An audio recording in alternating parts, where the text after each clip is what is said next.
रायगड जिल्ह्यातील तालुक्यात एकमेव सम्राट होता तो म्हणजे सम्राट अशोक। नेतृत्वाखाली रिपब्लिकन पार्टी ऑफ इंडिया च्या वतीने दीप प्रज्वलित व कॅन्डल मार्च करण्यात आलं। यावेळी उरण, खालापूर, कर्जत व मुरुड, श्रीवर्धन, रायगड जिल्ह्यातील सर्व बौद्ध बांधव एकत्र होत या एक दीप युद्ध की और एक दीप धम्म की और या रॅलीमध्ये सामील झाले आणि तसेच सर्व मान्यवरांनी उत्तम शरणम गच्छामी या स्थळावरती कॅन्डल मार्च करत आज डॉक्टर बाबासाहेब आंबेडकर चौकापर्यंत पोहोचले। विशेष आढावा घेतला संघर्ष सगळ्यांनी जे चालतात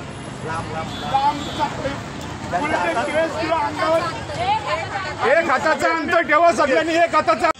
धम्माचं दफन केलं गेलं आणि तो धम्म पुन्हा पुनरुज्जीवित करायचं कार्य ज्या प्रकारे सम्राट अशोकांनी केलं होतं त्याच प्रकारे आधुनिक काळामध्ये डॉक्टर बाबासाहेब आंबेडकर यांनी केलेलं आहे।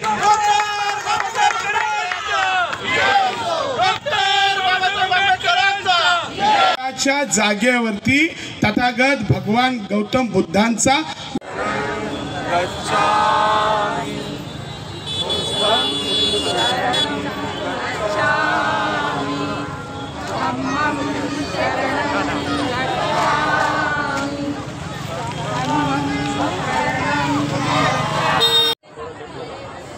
आज दीप प्रज्वलित करून कॅन्डल मार्च काढण्यात आलं। आज कॅन्डल मार्च काढण्याचं काय सांगाल, काय कार्यक्रमाचा रॅली आहे?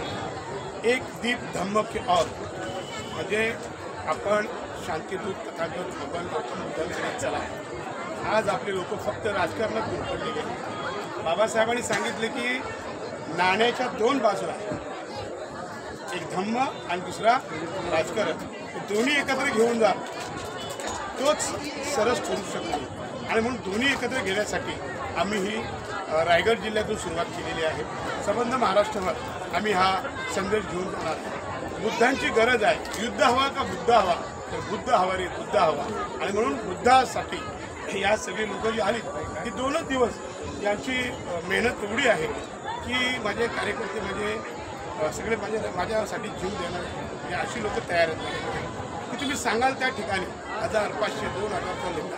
हा 2च दिवसात माझी मावशी नितेश असेल किंवा जय असेल किंवा इतर कार्यकर्ते माझी ती टीम आहे, 2 दिवसात लोक जमू।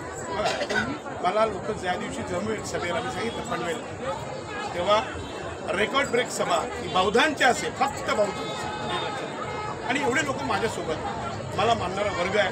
माझ्या म्हणजे जीवापाड मावशीसारखी आणि अशी तरुण पोरं माझ्यावर विश्वास, प्रेम आणि खबरदारीने माझ्यासोबत। त्यामुळं एक दीप धम्म केलं आणि म्हणून आज या इथे तुमच्या उलव्यामध्ये ये तो मेरी आज की झाकी आहे। अभी 13 तारीख रसायनी बाकी, बरोबर आहे। 6 तारखेला माझा मुरुडला आहे, म्हणजे माझे डेट्स सगळ्या रविवार माझे शनिवार रविवार गेलेले आहेत।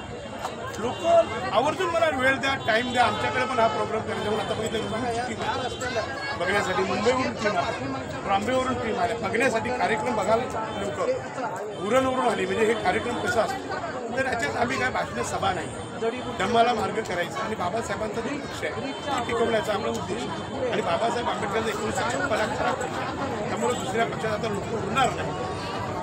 इकडे आलेत ते सगळे आता मावले, तिकडे राहिले तर सगळे कावळे। तर कावळ्यांमध्ये किती कावकाव केला, पितर पक्षी काय पित्र एका घरावर 5-5, 10 कावळे आहेत, त्याचे मित्र एकदम तुम्हाला दिसत नाही।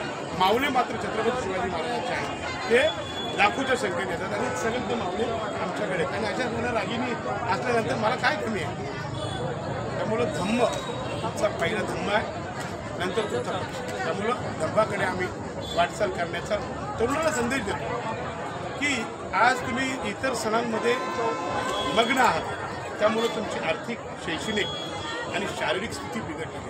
तुम्ही धम्माकडे आलात तर तुम्ही उच्चांग आहात आणि धम्माकडे येण्यासाठी बघा आता आपली लोक श्रामणेर शिबिर लावतात, 70-80 वय झालेली लोक। आम्ही जो श्रामणेर शिबिर आपण लावणार आहे 14 वर्षाच्या मुलाला त्याला आता धम्म केला पाहिजे. आता हे बसवतं दारू पिलेले हे काढत ते लोकांची धम्माला सामना करून नाही चालत. धम्माचा साठी आपण तरुण मुलांना ही दिली पाहिजे, महिला बसवल्या पाहिजे. आता मावशींनी संकल्पना केली की 100 महिला मी श्रामणेर शिबिरला बसवतो. त्यामुळे श्रामणेर शिबिरला 100 महिला बसवते. तर मला मावशीवरती 100 नाही मावशी 500 बसवतील हा विश्वास आहे. तरुण मुलांना बसवण्याची जबाबदारी आम्ही धम्म एक दीप धम्म की और हा दुवा धम्मासाठी आपल्याला पेटवायचा आहे. हा विजलेला भारतात, महाराष्ट्रात, रायगडात, कोकणात, मुंबईत दिवे फक्त कुठले चालू आहेत पक्षाचे आणि आम्हाला धम्माचा दिवा चालवायचा म्हणून आमचं आत्ताचा भाईंनी म्हटलं की दीप धम्म केव्हा ही संकल्पना घेऊन आज मी रायगडामधून सुरुवात केलेली आहे. रायगडच्या उलमधून ही संकल्पना घेऊन सोबत एक तरुणांना बुद्धाचा धम्म आणि आहे ते समजलं पाहिजे. मी कॅमेराचा संतोष गोतारणे, संघर्ष रायगड करता उल्वे पनवेल. हे होत असताना आपण सगळेच ऐकतो, लहानपणी आपण ऐकायचो भारत देश एकेकाळी भारत देश होता. तो कधी होता माहितीये? सम्राट